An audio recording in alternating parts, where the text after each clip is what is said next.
So this is the third meeting in this course, and I'm going to try and build on to what Sarah and Sonia has been talking about to explain how the accumulation of dead labour in the capitalist system is the main sort of factor as to why crises happen. And I'm going to try and sort of find a balance between not repeating too much what's been said in the earlier meetings, but also to try and be clear enough for you who hasn't been to the previous meetings to sort of be able to follow what I'm saying. But I think before sort of going into the whole mathematical aspect of why crises happen, I think I'd like to take a step back and sort of talk about why we even talk about crisis in the first place, why we as socialists find it important to even try and understand why crises happen. And some of you in this room may even have experienced what a crisis can mean firsthand in terms of lower wages or losing your job or getting courses cut at your university. But the deeper the crisis gets, the harder the attacks on the working class will get as well. So at the moment, the economic crisis is at different stages in different countries. And I think if we just take a look around Europe, the attacks we're seeing in Greece at the moment, for example, is obviously a lot harder than the ones we're seeing here. The average salary in Greece has now fallen to around 700 euros. So you can imagine a lot of people would be paid even less than that. And that is if you have a job, obviously, because youth unemployment is now up to close to 50%.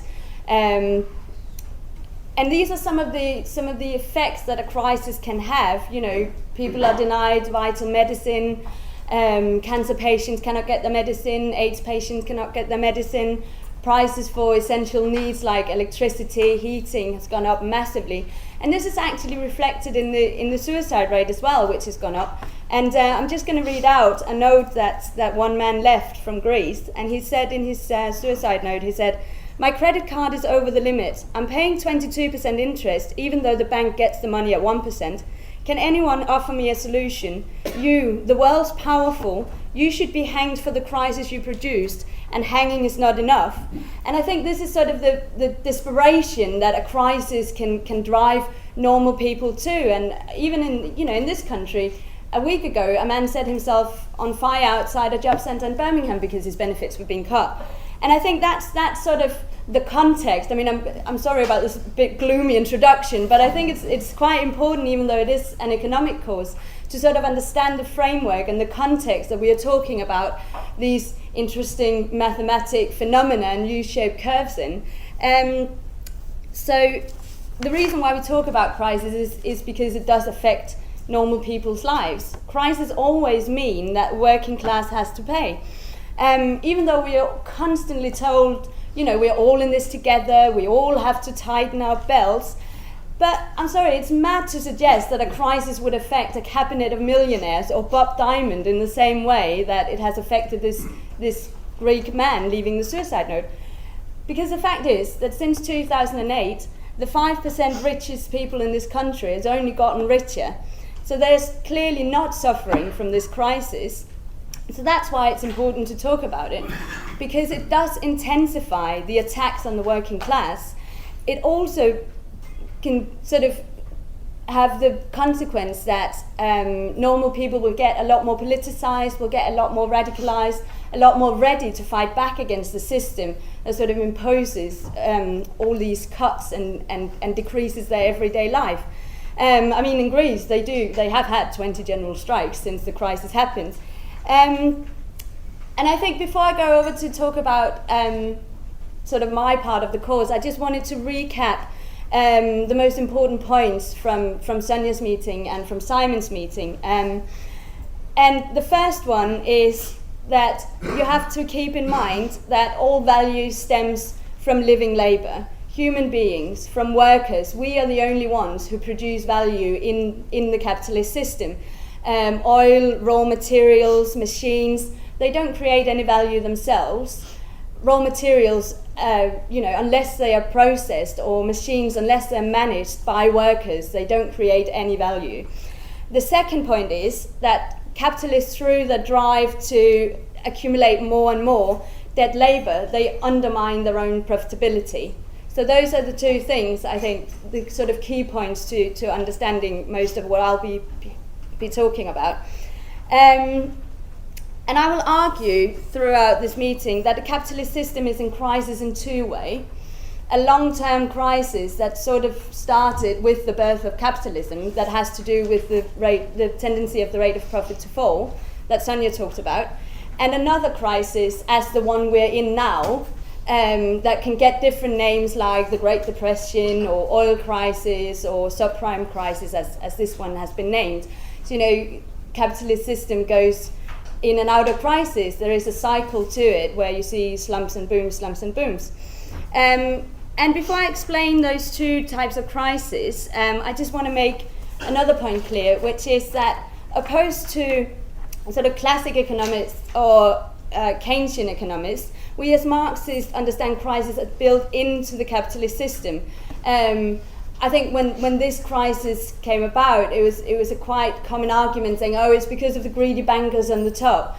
And, no doubt you've got loads of greedy bankers on the top, but it's not because of their sort of Dutchy character that the system goes into crisis. And Marx, when he wrote, he saw slumps, recessions, economic crisis, not as an aberration to the system, but as built into the capitalist system, as part and parcel of capitalism. And I think it's quite important to say that, because every time capitalism booms, it's being presented like that is the end of slumps. Now we've cracked it, we're just going to continue to produce and consume, and the economy will just boom from here. And then every time when the system then again actually do go into crisis, the whole capitalist class look like they've just fallen from the moon. They're one big question mark. I don't know if, thinking how could this happen? And I don't know if you remember when the Queen came to the London School of Economics in 2008 and she said, why didn't anyone see this happen? And I think the point is, actually some people did see it happen. When I did my research for this meeting and looking through loads of publications that Socialist Workers' Party had done, there's numerous publications with the word crisis in them from every decade since the 50s. And you can say we're not very innovative or creative when it comes to our publications, but I'd say that it is actually because crisis has been about for decades and decades, and therefore we've been writing about it. And Trotsky, the Russian revolutionary, he compared the capitalist system to a living organism and to breathing. And he said, like we as humans live by inhaling and exhaling, the capitalist system lived by booms and slumps. And I think that's a very good picture to sort of say that slumps and slumps and booms, slumps and booms are actually how the capitalist system sustains itself. They are the capitalist system. So if we move on to building a boom, if we return to Mr. Vauxhall or Sonia's jeans company and their production, as we've seen, their main goal as capitalists is to make as much profit as possible. And in order to do that, they compete with each other, with other jeans producers on the market or all other car producers. And as we saw in the last meeting, in order to compete, our bosses have to accumulate in order to make workers more effective. And the way to do that is to invest in more machinery, in more dead labor. Now what happens during the way to a boom is that other capitalists also will see that easy profits are made in this part of the market and enter it. Capitalists don't particularly enter a specific part of the market because they've got an interest in what's being produced. When we look at privatization, for example, a carpet company has just bought a school in London to turn it into an academy. And I haven't talked to them myself, but my guess would be it's not because they're very concerned about the education of English pupils. And I think it's the same if we look at normal goods, just like shoes or pens. It's not because capitalism has a special passion for pens that pens are produced. It's because it can create profit. It's the production for the exchange on the market that's a drive. So obviously they will try to move into the market to expand their output as quickly as possible, to grab as much of the market share as possible. So what they do is they invest on a large scale. You can see how it's building up. More and more people invest on a large scale, build more offices, hire more workers, again buy new machinery and so on. And this has a knock-on effect because capitalism is global, many different companies in many different countries will experience a rise in demand for what they are producing. If we take Mr. Vauxhall's car factory, there might be a company in Canada providing the iron that needs to go into making a car, or a factory in Singapore providing some components that need to go into the making of a car. And all of these companies around the world will experience a rise in demand for what they are providing. And they will take on more workers, and who in return are able to buy the consumer goods of other companies, who then again can take on more workers. Buy new kitchens, go on holiday, eat out, those sorts of things. And the whole economy booms. But the interesting thing is that this is exactly where the seeds are laid for the slump. At the height of a boom, firms will borrow more, believing that they can just keep expanding, sort of in accordance to the ideas talking about earlier, that this will just go on forever. The economy will just now boom. In accordance to that idea, they will borrow more, expecting to be able to pay back out of future profits. And that is where the seeds are laid, but because it has to do, if we come back to the sort of the second contradiction within capitalism that was talked about earlier, between the capitalists themselves, because they're in competition with each other, that makes capitalism a really, anarchist, unplanned system. Not in the sense that, obviously every factory has to plan their specific production, but it's not like Mr. Vauxhall sit down with Mr. Buick and the rest of them and divide the market between them. What they will do is that they will all car factories and all car producers will produce for the whole market instead of dividing it between them. So obviously that means that they're not planning their production after how many cars are actually needed. They plan it after having done sort of a cost-benefit analysis, working out how cheap can we produce these cars, which again decides what can we sell them for, and therefore how much surplus value, so we can make new investments. So they all produce for the whole market in this competition for market share. And because of that, two things happen. One of them is that there will come a point where there is a shortage of raw materials, of stuff that is needed to actually produce all of these cars and all the other goods we consume. And also there will be overproduction on the other hand, and I'll explain the shortage of raw materials first, which is not very complicated. Obviously they start running low as companies produce more and more. That means that the price will rise, and that can quite quickly actually destroy the profits of some small companies already they're out, and it becomes harder to find sales, competition becomes fiercer, and therefore in every boom that capitalism has ever experienced, a point is reached at which shortages of raw materials, components, labour, so on, suddenly arises. And that means that prices begin to rise and interest rates begin to climb.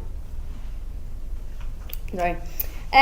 So you can see how companies are now squeezed between rising costs on one hand and the difficulty of finding new sales on the other, because so much is produced.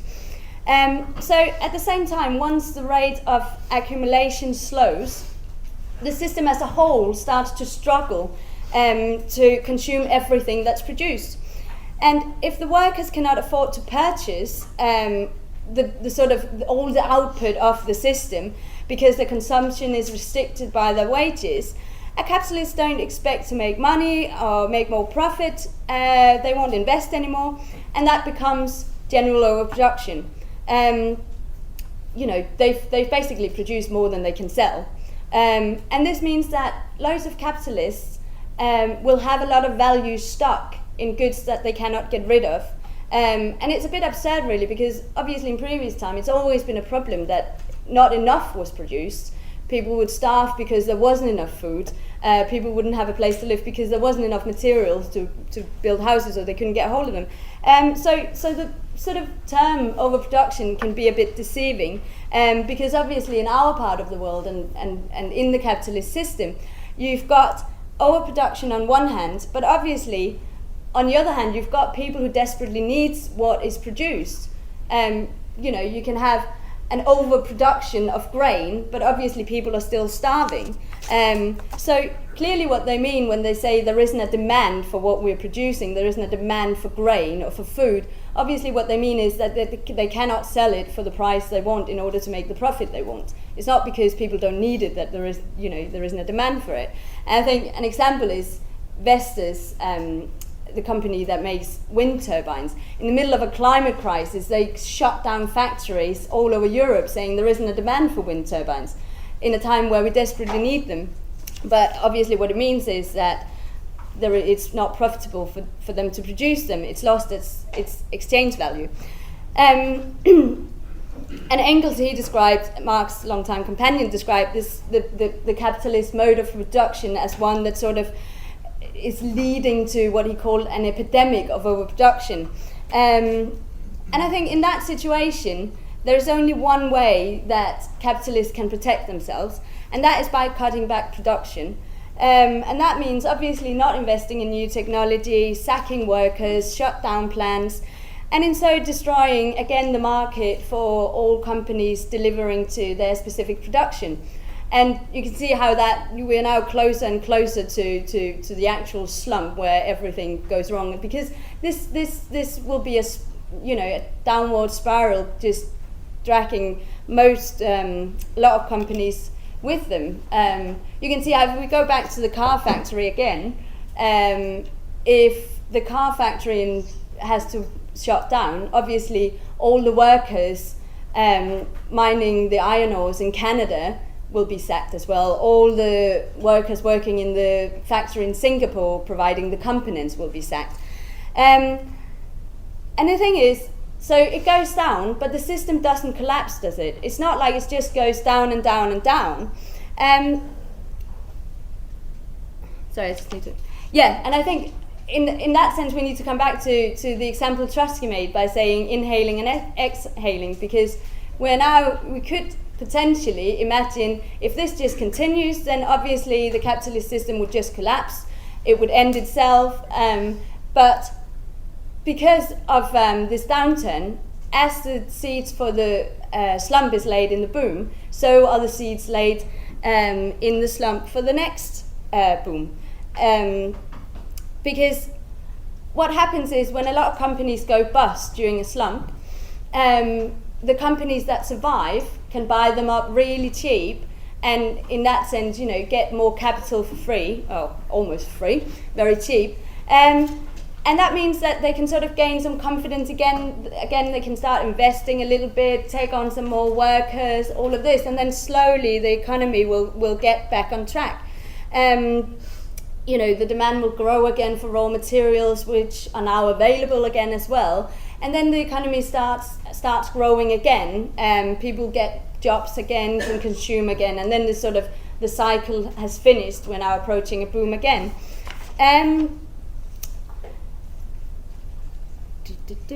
How much time have I got? You've got about another 15 minutes. Cool. So, yeah, as I said, so the system doesn't collapse after a slump. And that is true, but it doesn't really, after each slump, just go back to booming on the same level as it did before. There is a tendency over time for slumps to get deeper and longer, and for booms to get shorter and weaker. So instead of having sort of a curve that goes equally up and down, you will have one that booms, slumps, not boom so much again, go further down, up a bit again, and down like this. And we're now sort of approaching the other type of crisis I was going to talk about, which is the tendency of the rate of profit to fall. And it was it was quite a common argument, at least in Denmark in 2008 when the crisis started, that if everyone could just spend a little more, if everyone could just consume a little bit more, we could get the economy back on track, we could get it all going again, as if it was the workers' fault, which had lower wages and all of this. If they just spent some more, then it will all be all right. But it's not very relevant. Like when we talk about the tendency of the rate of profit to fall, it's not relevant how workers spend their money. What's interesting is how the capitalists spend theirs. And I know Sonja made the formula of the general formula of capital, and I just want to put it up there again first.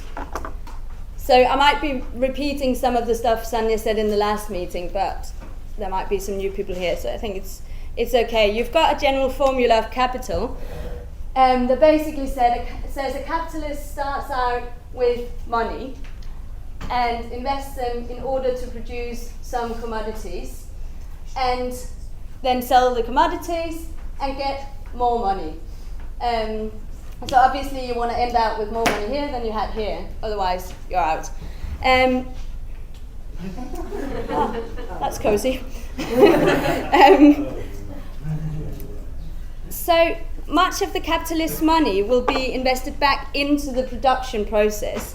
Some into new machinery, some into to hiring more workers. And it's the change in how much money that goes into machinery and how much money that goes into hiring workers that's interesting, and that decides the rate of profit, really. So I'm now returning to the 2 points you had to remember, that all value comes from living labour, and the other one, that the capitalists accumulate in order to compete. And how do they compete? They compete by getting more effective. How do they get more effective? By investing in dead labour, investing in machinery. So in that way, expanding technology leads to an increase in the proportion of the dead labour compared to living labour. So if we imagine Sonja, when she opened her jeans company, she would have some money to begin with, obviously. And then she would produce her jeans, she would sell her jeans, get a profit, and what would she then do with that profit? She would invest in dead labour. And I was going to give you a quick example using the same formula as Sonja did in the last meeting, just to sort of show a bit more visible sort of how the rate of profit works. So if Sonja invests in, let's say, when she first started her firm, her company, she invested in constant capital and dead labour, and let's say that, sorry, I'll just put it up again for you, those of you who weren't here. It says basically you have surplus value divided by constant capital plus variable capital, which is the same as dead labour. Can you see what I'm writing at all? And living labour. So if Sonja had to put forward £10 constant capital and £10 variable capital, and say that would give her a surplus value of £10, and she would produce, let's say, 10 pair of jeans as well. Now, then you can see she makes an investment of £20, surplus value is £10, so the total value produced is £30. She produces 10 pair of jeans, so the value embodied in each pair of jeans will be £3. Now that's good. So that was her first investment. That was her first money.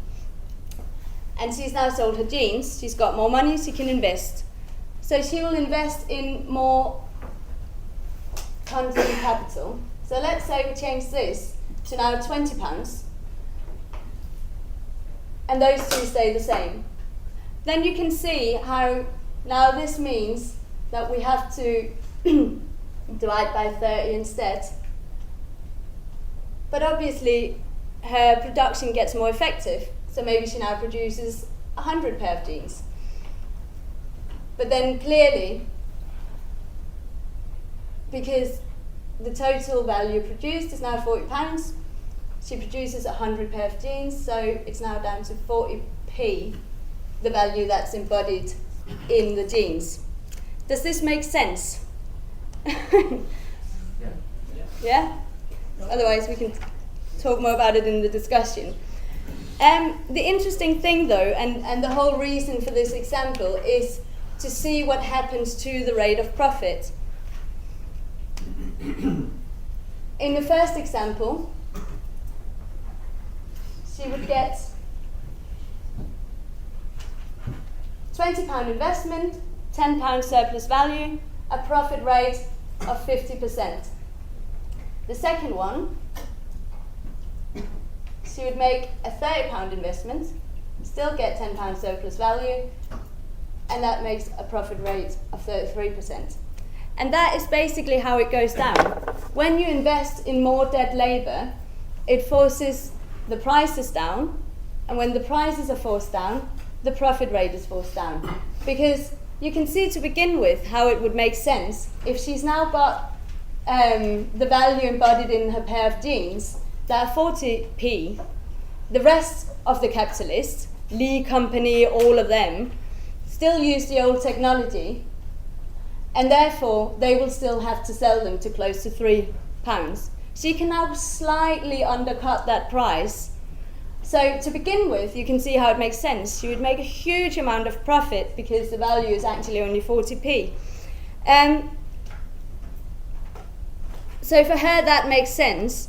But then when Lee and all the other companies start investing in the same technology, obviously the prices will be forced down and come closer and closer to the 40p that's actually their value. And that's sort of the irony within capitalism. That's what completely rational for one capitalist, and followed by other rational capitalists, will come up with completely irrational consequences for the system as a whole. So you can see how surplus value is actually what makes it possible for capitalists to accumulate, but accumulation in turn is what makes it more and more difficult to create surplus value, and therefore makes further accumulation quite difficult. So in a boom, the seeds are not only laid for the slump, but they're also laid for the rate of profit to fall even more. I think Marx was extremely fascinated by the system, and the sort of madness of the system, and how this could just continue to go on and on and on. Sorry, I've just missed my pages. And I think what we need to do as well as not only talking about, again, not only the mathematical part of it, which I think we should do more in the discussion as well, but to also talk about what the consequence is of this, system that might be fascinating in the way it manages to sustain itself, but also talk about, again, when we look at how damaging consequences it has for normal workers, talk about what sort of can be done about it, and I'll just spend the last minute or so doing that, in sort of, I think, to sum up,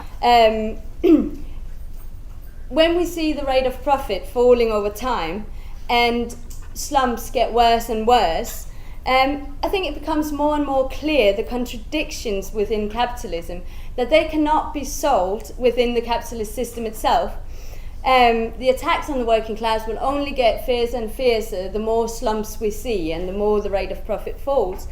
And I think at the moment, when you look, no matter where you look around in Europe, none of the governments have a solution to this crisis.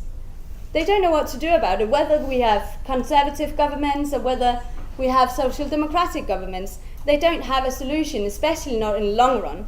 And I think, as I said in the beginning, in a time of crisis, you can have a situation where workers are radicalized and politicized. Now, that's definitely not inevitable.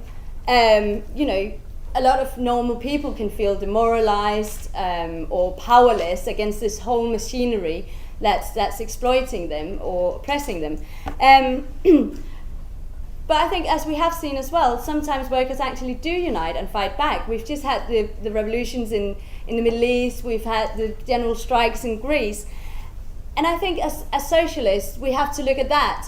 Someone said in the discussion in the last meeting that, we have to look at where workers are actually fighting back. I think it's quite clear that we cannot trust our rulers or our governments to get us out of this crisis. So we have to look at people who are actually fighting back themselves and take action. And I think that's what we need to talk about as well as the mathematical stuff. How can we actually, as normal people, fight back against this mad economic system? And I'll stop there. In fairness, what you're doing here is a lecture on Marxist economics and general economic theory. And it may be a little unfair to introduce the question as to whether what we're looking at here is a different sort of crisis, something with a different order of magnitude. And the reason I think it may be is, whilst it's a recurring feature of economics and markets and whatever, that they do go from boom to bust, you do get these cycles, yeah? What we've seen is several structural changes and ideological changes, I think, in the last 30 years or so. One of them is the rise of neoliberal ideology. And it does seem to me that the political establishment is driven by this. They have a blind faith in it, as far as I can see, and nothing else. The other is, with the changes in the financial markets, we're dealing here with not just inflation of commodities, or not just inflation of the value of this fixed assets, such as houses or whatever. We're dealing in derivatives, yeah? The whole market's being created, which are merely an abstraction from an underlying, say, physical market, such as the metals market. And that's not so well known, but the finance markets are much more well known, and the derivatives have arisen from there. Has this led to something which is really so structurally and dynamically different that we could be entering a very different sort of crisis? I think I'll leave it at that. Thank you. Look at how capitalism sort of survives booms and busts. I mean, I suppose if you look at the 20th century, we had like the Great War and then World War II, and somehow that destroyed a lot of capital. And what are the prospects of something like that occurring with this sort of, I don't know, the breakdown of the Europeans sort of single market and the concepts of those ideas, sort of returning back to a pre-First World War breakdown into sort of nation states and protectionism coming back and all this also, which could lead to more antagonistic relationships. Is that a possibility for capitalism now, like war? Or is it not? Because now everyone's got nuclear weapons, it's probably not a good idea to go to war. So what alternative is there to capitalism now? Because war was the most extreme way of destroying loads of capital. And without that option, what would capitalism I had a question just to make things clear. When we talk about the jeans factory, for example, they're how to explain? Okay, for example, with an X amount of money spent on that labor, and X amount of money spent on living labor. The owner of the factory can produce like 100 jeans for 10 euros, for example. When the owner of the factory spends more money on that labor and the organic composition of capitals is changing, maybe the factory can produce like 200 jeans for €5 each.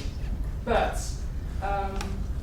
I would say then the total amount of profit is the same, because 200 times 5 is the same as 100 times 10. So you understand what I mean? Yes.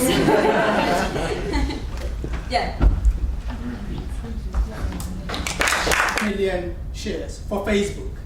5 minutes later, JP Morgan makes $30 billion on Facebook.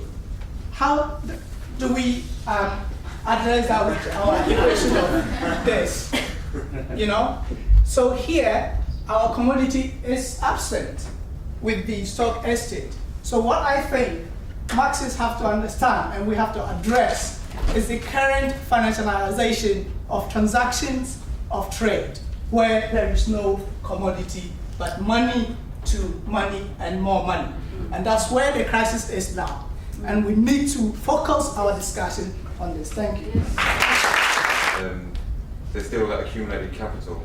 A lot of companies that want to survive do just destroy it, or what else would they do? And how far would they go to keep it going? Like, I don't see any reason why they wouldn't go all the way just through war to Iran and anywhere else they can to expand their markets and destroy more capital in war. In the most recent financial crisis. And what it seemed to me is like a lot of the analysis coming from Marxist economists seems held back by like a degree of, I don't want to use the word dogma because that seems too derisive of it, but the idea of like value theory of labour, while it seemed like a really quite applicable when Adam Smith was writing, when just producing things like steel, like today, the capitalism's got so much more complex, and you can see how things like innovation and management structures come into it. It's not as simple as just variable and dead labour. And I think an example of this is how the most recent crisis emerged.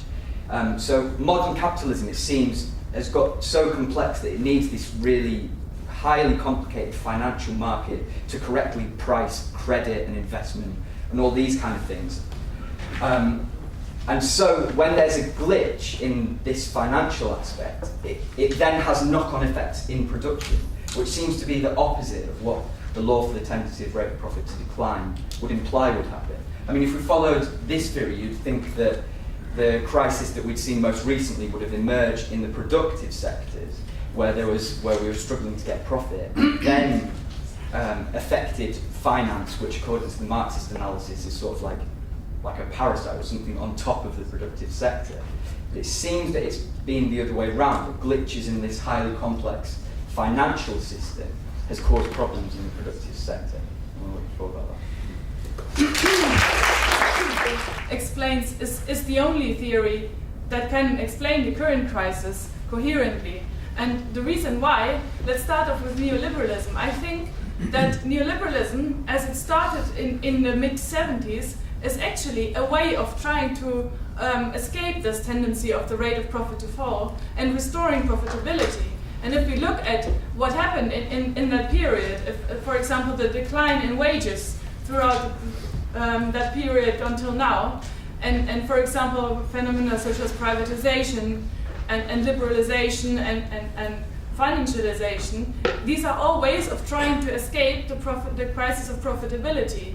Because of course capitalists don't think in these terms that we are thinking in now. They think in a different paradigm, and for them it's just about making money. If you can make money in the financial sector more than you can make in the productive sector, of course then you go in the productive sector.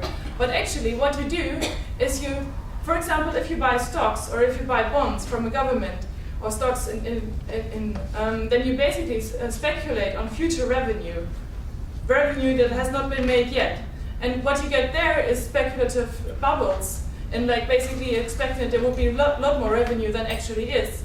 And it's then when the bubbles burst, and that's what we, for example, see in the housing market. That's exactly how we could see that it all collapsed, because actually the use value was much lower than the exchange value in the speculative bubbles.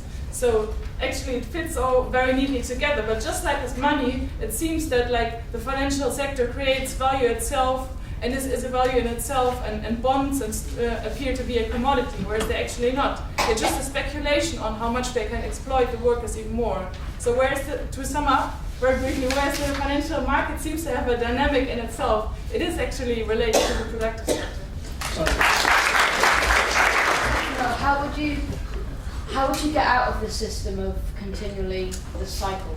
How could you sort of break it and like have a continual boom and not have a slump? Yeah, I think that what someone talked about the way in which companies, how does that actually happen when companies buy up new companies? What happens in terms of devaluing? And the point is that new companies buy up the companies that have gone bust at a lower rate, thereby devaluing the capital. One of the problems at the moment is that there's been something that Marx talked about called a centralisation and concentration of capital, whereby over the time of the development of capitalism, that process of firms buying each other up means that you get companies that are, or banks that are too big to fail, and states have to step in. Now, there's been, since the end of the golden age of capitalism in the mid-60s, there's been a decline in the rate, there's been a real crisis. You look at the kind of the global profit rates that have happened, then you look at them and they go down, they trend downwards. The speculative bubbles, the neoliberalism which people mention in terms of like trying to cut back on state expenditure and hand over big contracts to private companies, is all about trying to counter that decline in the rates of profit. And that's why it started in the financial sector, because underlying the speculative bubbles was a bubble in credit. So what we've got now is the states having to bail out the big companies and the banks and the system and everything, and the question is, will we pay for it? The problem with that is people start to resist, and then you can talk about an alternative, because objectively the workers produce all of the commodities around us. They might have lots of different ideas about what's possible in terms of how we run society, but when they are attacked, they fight to try and defend those conditions. Sometimes successfully, sometimes unsuccessfully, but the process of them struggling and organising and fighting back means that you've got the potential to generalise what's wrong with society, to see yourself as part of a class that's been exploited by another class, and to start to raise the boundaries of what you think is possible. And it's in that moment that we can start talking about getting rid of this system of contradiction and capitalist accumulation, and start replacing it where we meet human need. I mean, I believe in all this, but as this other guy said, the question, I mean, even if it goes all to shit and the profit just fails, I mean, it's still just going to default on a further path where it can continue getting a profit again. I mean, capitalism, even if the entire global capitalist goes to shit, the finance goes to shit, will still end up with like a local form of it. So the question isn't really, I mean, for me, it doesn't really matter if the profit rate just falls and falls as the same type, in the same as if the environment goes to shit, because they will always find some resource to burn, some resource to continue the profit just in a smaller scale. So the question gotta arrive how to get away from the entire system and just not look at the crisis, because they just keep on coming forever if we just stay in the system, but just at more local level in the thanks. Just a few words that, just to start with, that I really like this, and can see why Mette is saying that Marx was quite enthusiastic about the contradictions within this and the chaos, because if you look at it, it's completely illogical. It makes no sense, and even when you, as Mette as well said, whenever a crisis occurs, you get these fancy economic people coming out and they don't know anything about it, and they can't explain anything. I'm studying to be a teacher. I'm supposed to teach some sort of social science citizenship thing, and we're supposed to be taught about economics as well. And everyone's reading these books, and it's so very, very hard to grasp, because the theories we're being taught aren't made to make us understand this. They're made to make it seem more confusing. I mean, and that's why they hire all these people. Economics, that's not something everyone should understand. It's very, very difficult, but it's very, very easy. And I think it's very important that we understand that in order for us to actually change it. I mean, it's easy for them to say that whenever we come up and we say, hey, how about actually making a system that doesn't end up in war and slumps and shit? How about actually making a system that cares for human beings? They say, oh no, that can't be done. I mean, that's completely illogical. Why would you do that?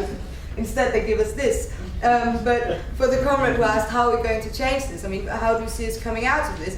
And that lies right here with the living labour, because as big capitalist Ford said once, that he had a huge problem because every time he wanted to hire a set of hands, along with it came a head. And I think it's a very, very important thing to realize when we read all these economics things. I mean, in the problems with capitalism also lies our solution, which is the living labour. I'll try and respond to a few. There's so many questions, aren't there? But, I suppose one of the things that's really important about what Mette was talking about is to understand the kind of different levels of a crisis. So mainstream economists acknowledge, don't they, that there's the boom slump sort of cycle. They call it the business cycle, and as Trotsky said, it's like breathing in and out. It's just intrinsic to the capitalist system. As that, and on one level, you can say, well, if that's the case, then maybe that's not really such a big deal. It's a big deal if you're chucked out of your job in a slump and so on. But from the capitalist point of view, maybe it's not a big problem. Eventually, a slump will give way to a boom. What's important to grasp, and this is what Marx is trying to hammer home, is that beneath that kind of wavy line, there's something else, which is the tendency of the rate of profit to fall, which is the important thing, which is the kind of long-term bit of it that is gradually eating away at the system. It's important to say that, of course, there are also counter-tendencies to the tendency of the rate of profit to fall. There's nothing deterministic about it, meaning going on a longward down slope and things are eventually going to collapse. One of them, of course, is to hammer home a tax on workers. So one of the ways profit rates can be restored is, of course, by depressing workers' wages. And what's the surprise? That's exactly what they always do in a recession, isn't it? It's a strategy to overcome the tendency of the rate of profit to fall. Now, if this sounds a bit abstract, we could apply this quite easily, and one of the other comrades was starting to draw this out in terms of the current crisis. I think it's correct to look at the current crisis in that longer term, both as part of this boom slump cycle, but also as an expression of the tendency of the rate of profit to fall, which I think we can identify. People like Carcadi have produced the stats for this, of there being a depression in the tendency of the rate of profit to fall. One of the strategies to get over that in the past 40 years by capitalists was to hammer workers' wages. The other strategy was to start investing in parts of the system that had a limited ability to be separate from the direct production, and most obviously finance. The comrade said Marxists say that banks are parasitic on sort of the productive aspects of the system. We have to grasp both. We have to grasp the totality. Banks are both parasitic and essential for the ongoing part of capitalism. You can't separate the two. You have to see them as connected. And of course, it's possible for a period of time to make super profits, to go way above socially necessary labour time through investing in these crazy financial vehicles. But it's like an elastic band, isn't it? Eventually, because it's a totality, the banks are eventually going to get snapped back because ultimately they are related to production that's going on in the real economy, and I think that's what basically going to happen. How will they get out of the current crisis? It will rely on destruction of capital. That's the other way that they get out of it. Large-scale destruction of capital. The reason the crisis is so bad this time is because the process of competition has led to bigger and bigger units of capital that are so inextricably connected with others that if they get destroyed, it's disastrous for the whole system. None of this makes it inevitable that capitalism is going to go. Unfortunately, it takes our conscious action to make that happen. But it does show that capitalism has aged, and that's why it's reached a really severe crisis this time. Hi. I had two questions, and I've also been wondering a little, so I'm gonna elaborate a little bit on them. First question would be, how is your story exactly related to bubbles? And my second question would be, how is it connected to the neoliberal ideology as story? First about bubbles. I've understood in former introductions that capitalists borrow in order to accumulate also, but workers borrow as well. And they also gather debt when they're doing it. I come from the Netherlands, and we have there the highest personal debts, I think, in Europe. So in that way, people also keep the market running in order to get people borrowing, and then For instance, like in the United States, people borrow, they buy a house with it, and they have to repay a mortgage. They can get sacked, and then they can't repay the mortgage anymore. The mortgage was again bundled in a package, which again got sold, and then affected them, etc., etc. So this is the whole financial crisis, which isn't totally clear to me, but I was wondering if you could tell me a little bit about that. About the neoliberal ideology, the way I understood it is that everything is seen as a product, and everything has to be sold to us. Rich people don't need social care, they don't need free education, because that's something they all can afford. So they see this institutions not as necessary, but as a burden. So this is where the idea comes from, that it's too expensive. And there's also this idea that social democratic governments have spent too much money on all these services, and that now this money has to be reclaimed in order to support the economics.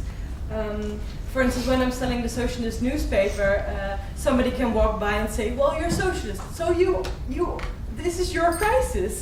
You made this crisis now. Something is wrong here." So I was wondering if you could tell a little bit about that. And I'm considered to be an adult, and I still don't get economics.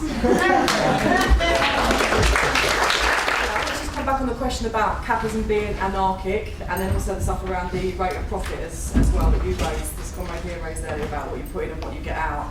I mean, simply speaking, in terms of why capitalism is anarchic, is simply because there's no planning at the heart of it.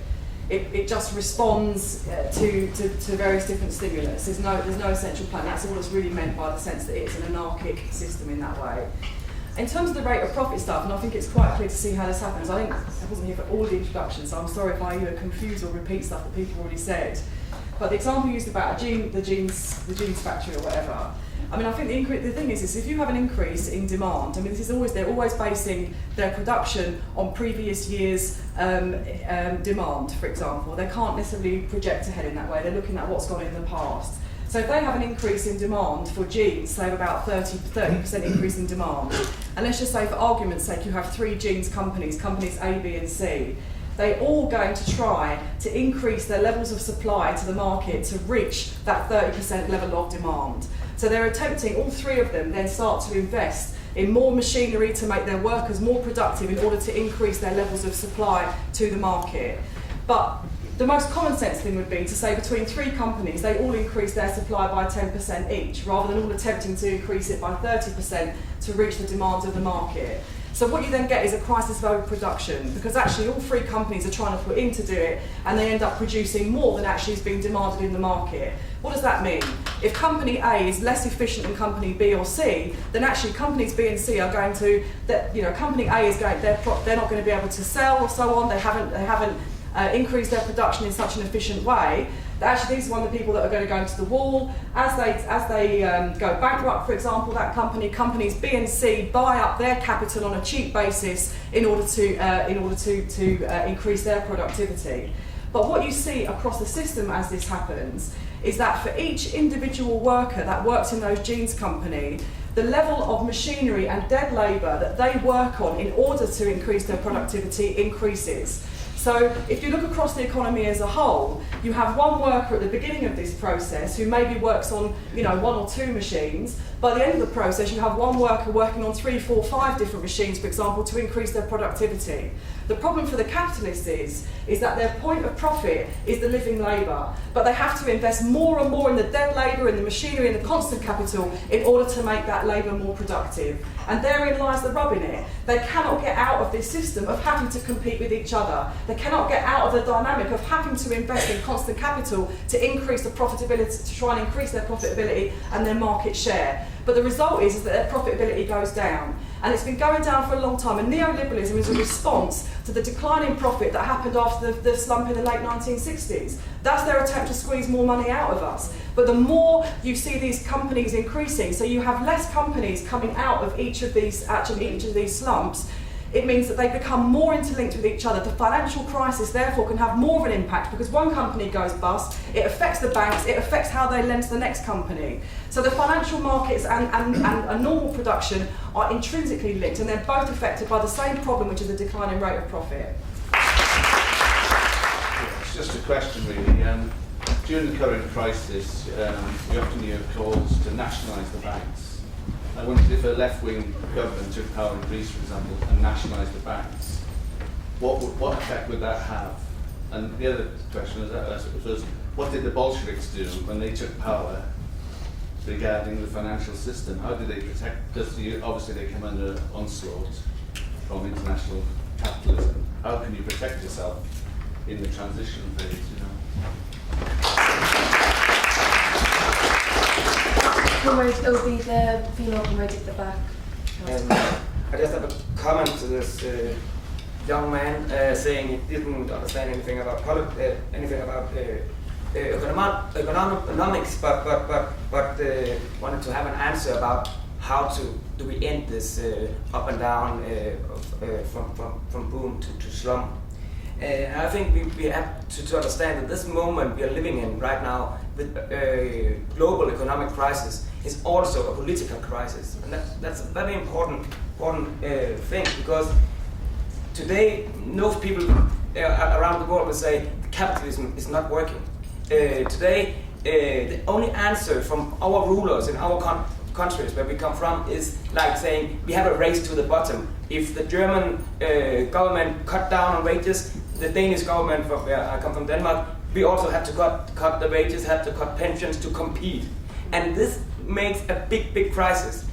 Their answer, the rulers' answer to this is more racism, more hatred to unemployed people, more racism against immigrants, Muslims, and all this. But it also makes a big gap, makes a big space for other answers, saying our answers are becoming more and more popular.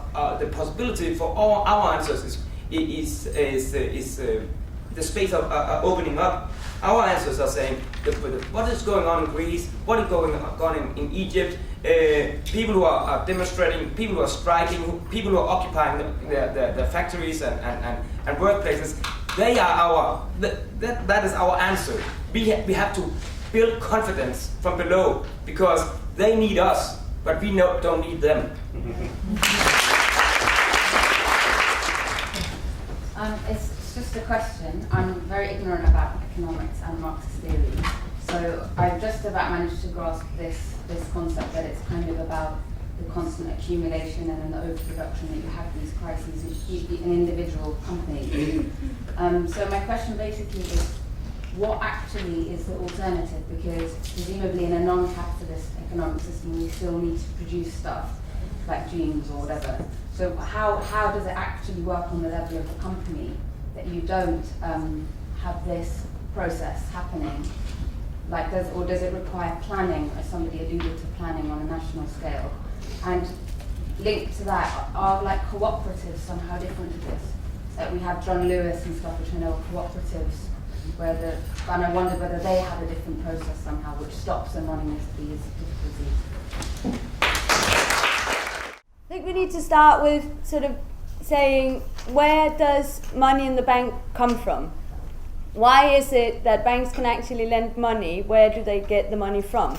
It's not like the banks are sitting in the basement printing their own money that they can then lend to different capitalists or lend to us so we can buy houses.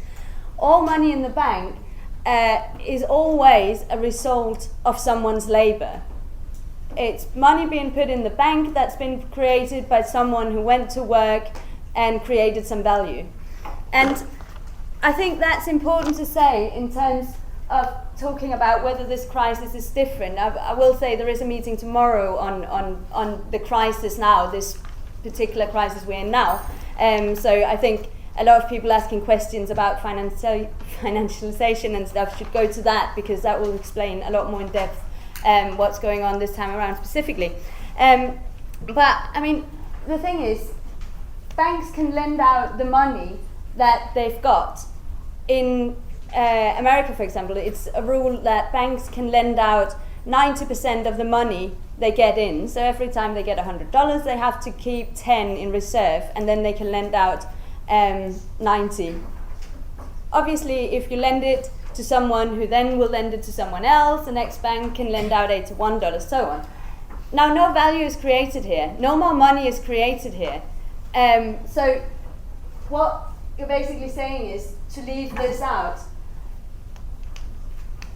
But what it creates is that, someone asked about bubbles, what it creates is this false idea that actually we are creating money in the financial sector. We're not.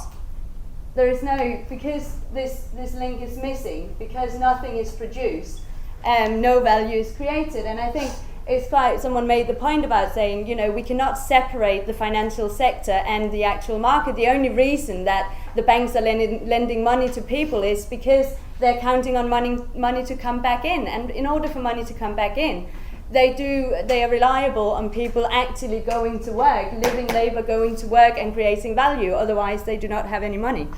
Let me just go back. So, will capitalism be rebooted this time around? Most definitely, yes. The question is, how long is the slump going to continue, and how deep will it be? How much do we have to pay this time around, basically?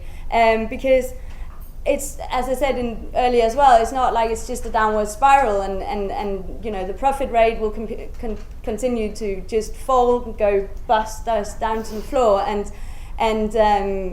no one will ever invest again. The thing is, capitalism find ways out, and some of them has been mentioned.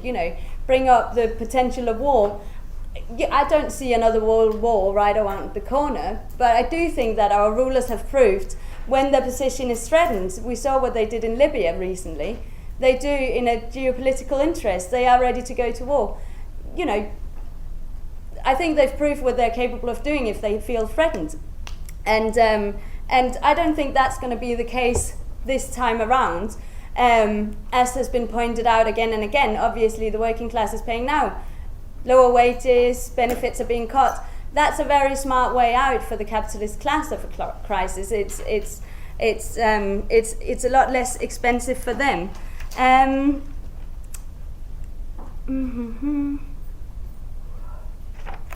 Sorry, I just need to go back to it.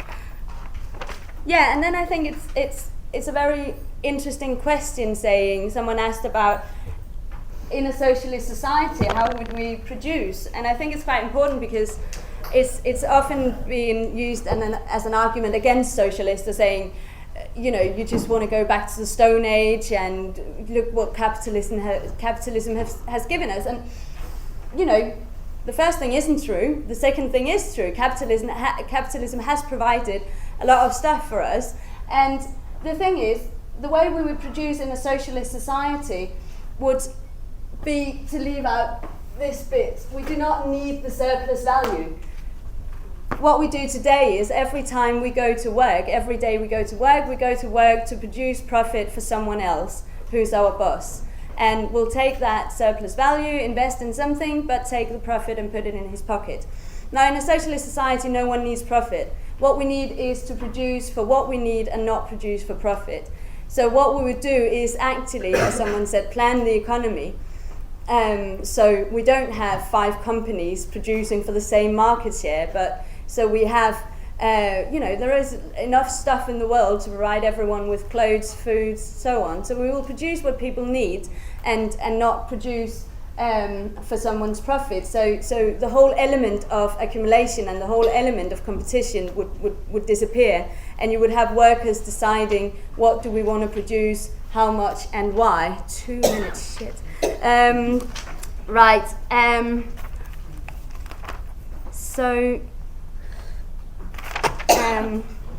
Let me just go back actually to say, because someone asked about bubbles as well. And I think that's another example of saying that the financial sector is not separate from,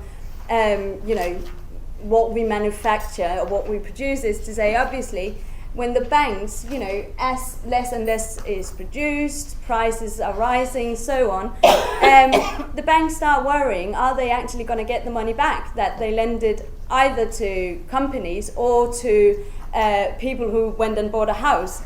And that is when the bubble bursts, isn't it? Like, as soon as they start to worry if they're going to get their money back, they're going to stop lending money, and and then this whole cycle is sort of reinforced, because that will be in a time where people already we are already approaching a slump.